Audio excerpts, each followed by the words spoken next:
Guys and girls. तो आ, तो क्या, मैं बैठी हूँ ट्री हाउस में और मैं मेरी जो व्लॉग सीरीज थी वो ये होने वाली थी कि डॉग के साथ ट्रेवल का क्या सीन है। ठीक है, और डिटेल्ड वीडियोस मैंने बता दिया था कि जो मेरा और विकास मेरे हस्बैंड है, जो मेरा और विकास का चैनल है ट्रेवल का, द ट्रेवल एस्केप, उस पे मिलेंगी सारी जो कंप्लीट व्लॉग्स हैं, उस पे मिलेंगे। जो डॉग वाला पार्ट है वो मैं यहाँ कवर करूँगी। ठीक है, तो सबसे पहले अगर आप डॉग को लेके जा रहे हो तो मस्ट हैव्स क्या है, आपको क्या क्या लेके जाना है। लीश आपको रखनी है उसकी।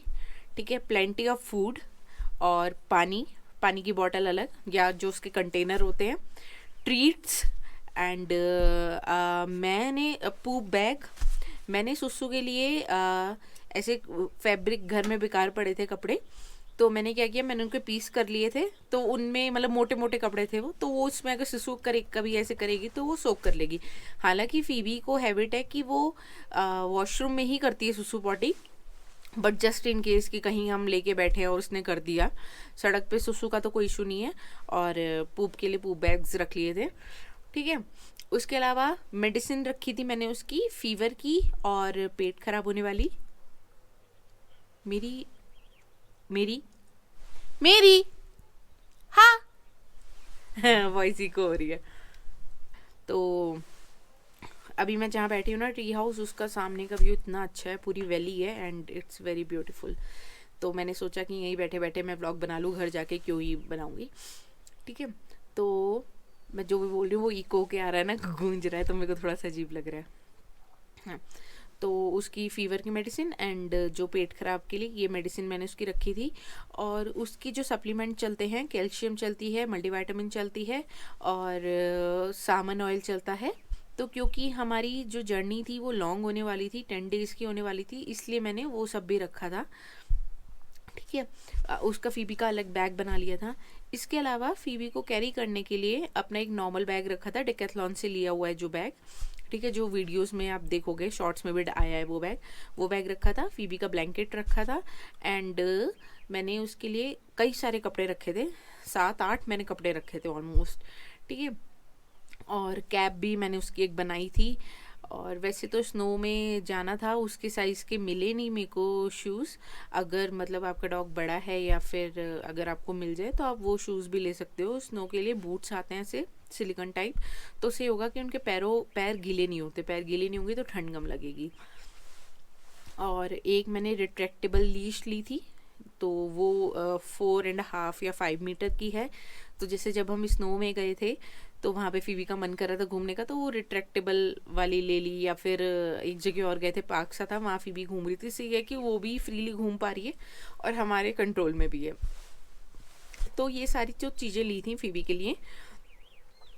इसके अलावा उसका ब्रश लिया था, क्योंकि उसके हेयर मतलब वो हेयर वाला डॉग है, तो अगर ब्रश नहीं होगा ज़्यादा दिन तो उसके टेंगल हो जाएंगे और नॉट्स बनने लगेंगी, तो वो बहुत ज़्यादा बुरा हो जाता है, फिर वो कट ही करना पड़ेगा, वो नहीं हो पाता। तो उसका ब्रश भी लिया था।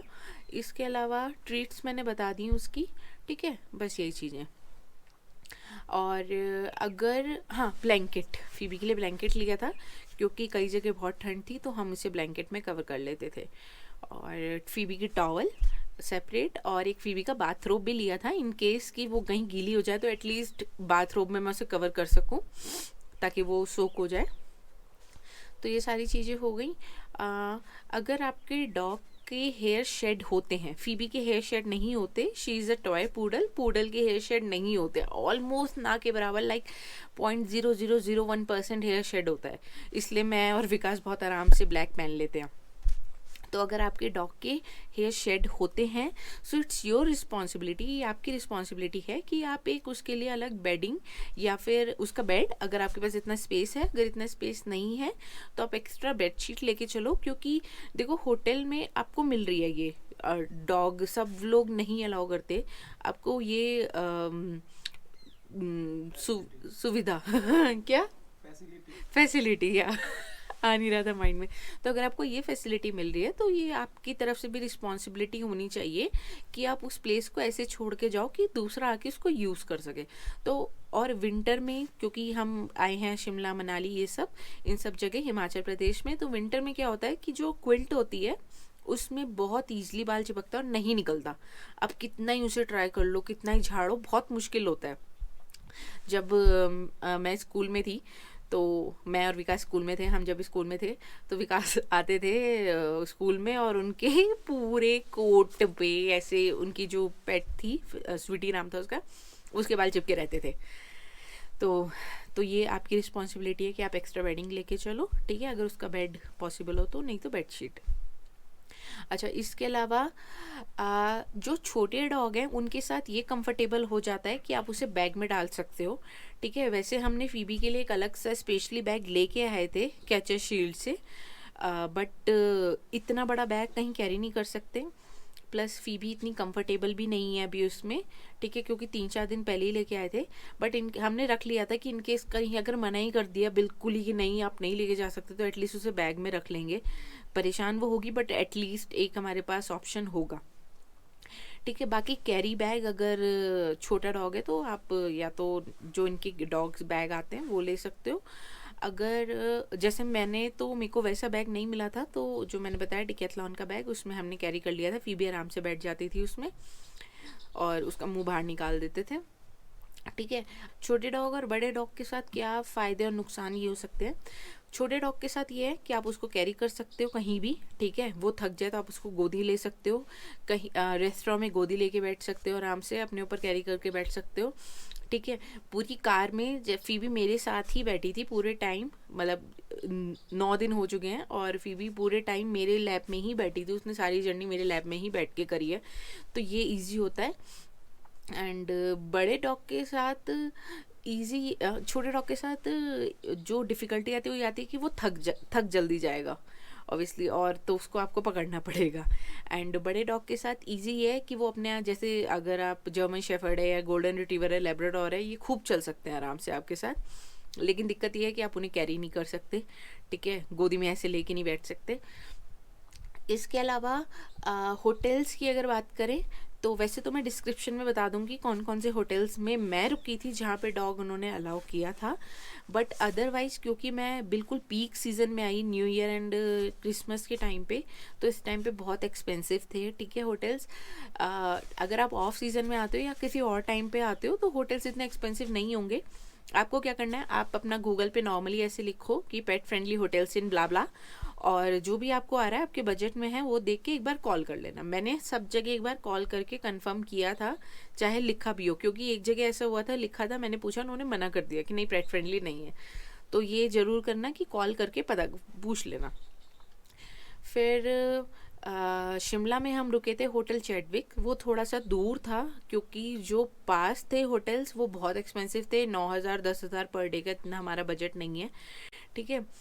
मनाली में हमारा एक्चुअली में तो होटल था द वेलेरियन, ठीक है, वो हिडिम्बा टेम्पल के पास है, बट जेन होटल वालों ने बड़ी दिक्कत कर दी थी और एंड टाइम पे हमारा होटल वो कैंसिल कर दिया। तो उसके अलावा वहाँ पे हमें मिला था फिर होमलैंड गेस्ट हाउस, जो कि पहले गिरिराज गेस्ट हाउस होता था। उसके अलावा ओल्ड मनाली में ही मैंने वीडियो में भी बताया एक होटल है माउंटेन ड्यू, ठीक है, वो भी पेट फ्रेंडली है। और शिमला में रेस्टोरेंट में कहीं हम नहीं लेके गए, कुछ ऐसा बना ही नहीं, एक जगह हम लेके जाना था हमें, वहाँ उन्होंने मना कर दिया। बाकी डोमिनोज भी बाहर ला के खा लिया था, एक दिन होटल से खा लिया था, तो वहाँ पे तो रेस्टोरेंट का कुछ ऐसा नहीं हो पाया। बट मनाली में तो रेस्टोरेंट में, किसी भी रेस्टोरेंट में उन्होंने मना नहीं किया। फिर उसके बाद हम गए थे, मनाली के बाद हम गए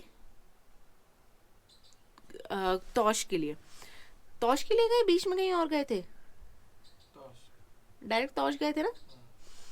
तो वहाँ पे था यालक होम, वहाँ भी पेट अलाउड थे। मनाली से बीच में पैराग्लाइडिंग करी थी। अच्छा, पैराग्लाइडिंग करी थी, हाँ। मनाली से आते वक्त कुल्लू में हमने पैराग्लाइडिंग करी, और पैराग्लाइडिंग भी मैंने फीवी के साथ करी थी, तो ये एक और एडवांटेज है। अगर बड़ा डॉग है तो आप उसको कैसे लेके बैठोगे, अगर बैठ पाओ तो ठीक है, उन्होंने मना नहीं किया, पैराग्लाइडिंग कर सकते थे। और स्नो में तो हम सोलांग वैली गए थे, वहाँ स्नो में कोई इशू नहीं था। वहाँ भी जो ट्यूब टायर है उसमें भी बैठी थी फीबी।